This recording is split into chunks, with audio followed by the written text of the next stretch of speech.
Hello বন্ধুরা, ice cream খেতে আমরা ছোট বড় সবাই অনেক পছন্দ করি।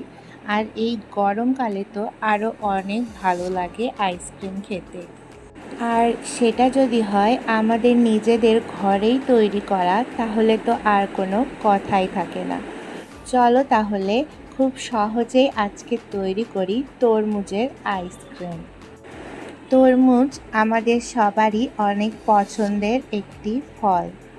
এই গরমকালে আমাদের স্বাস্থ্যের জন্য অনেক বেশি উপকারী। আজকে শুধুমাত্র 3টি উপকরণ দিয়ে এই তরমুজের আইসক্রিমটি আমি তৈরি করব। এই আইসক্রিম তৈরি করার আইডিয়াটা আমি ফেসবুক থেকে পেয়েছি। তোমরা যদি লক্ষ্য করো তাহলে দেখবে আমার ভিডিওর শুরুতেই আমি কয়েকটা ছবি শেয়ার করেছি। বলতে পারো আমি ওই ভিডিও দেখে এটা বানিয়েছি বা একটি হ্যাক ট্রাই করার চেষ্টা করেছি। তোমরা পুরো ভিডিওটা দেখার পর বুঝতে পারবে বিষয়টা কী। এই ভিডিওটা করতে আমার মা আমাকে হেল্প করেছে। তোমরা ভিডিওতে যার হাত দেখতে পাচ্ছ এইটা আমার মা। প্রথমে এইভাবে গোল করে তরমুজটাকে কেটে নেওয়া হয়েছে।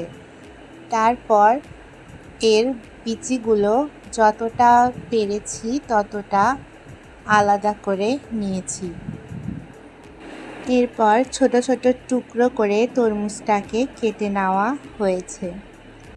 দেখো ঠিক এইভাবে তরমুজটাকে টুকরো টুকরো করে নেওয়া হয়েছে।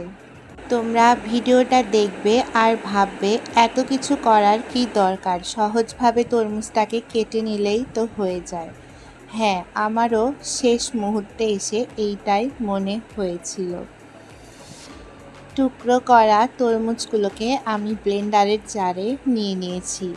আর এই যে গোল যে অংশটা ছিল সেইটার মধ্যে এরকম চারপাশে আইসক্রিমের কাঠি এইভাবে ঢুকিয়ে নিচ্ছি। এখন ব্লেন্ডারের জারের মধ্যে গুঁড়ো দুধ দিয়ে দিচ্ছি পরিমাণ মতো।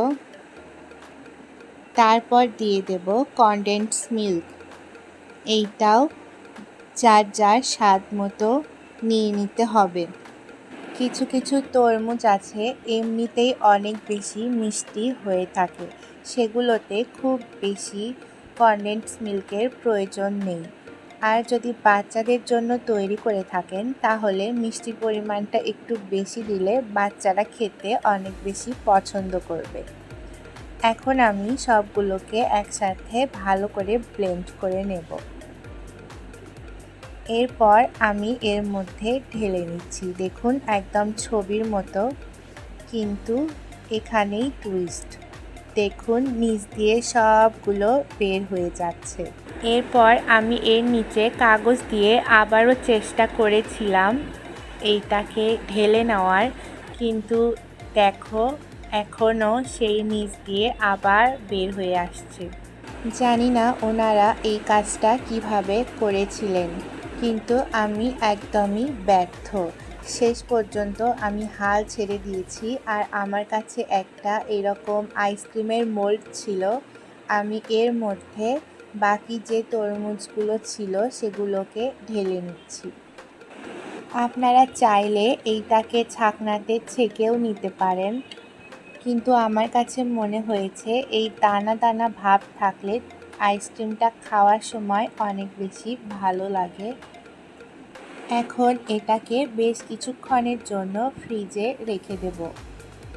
এই তো অনেকক্ষণ পর আমি এটাকে ফ্রিজ থেকে বের করেছি।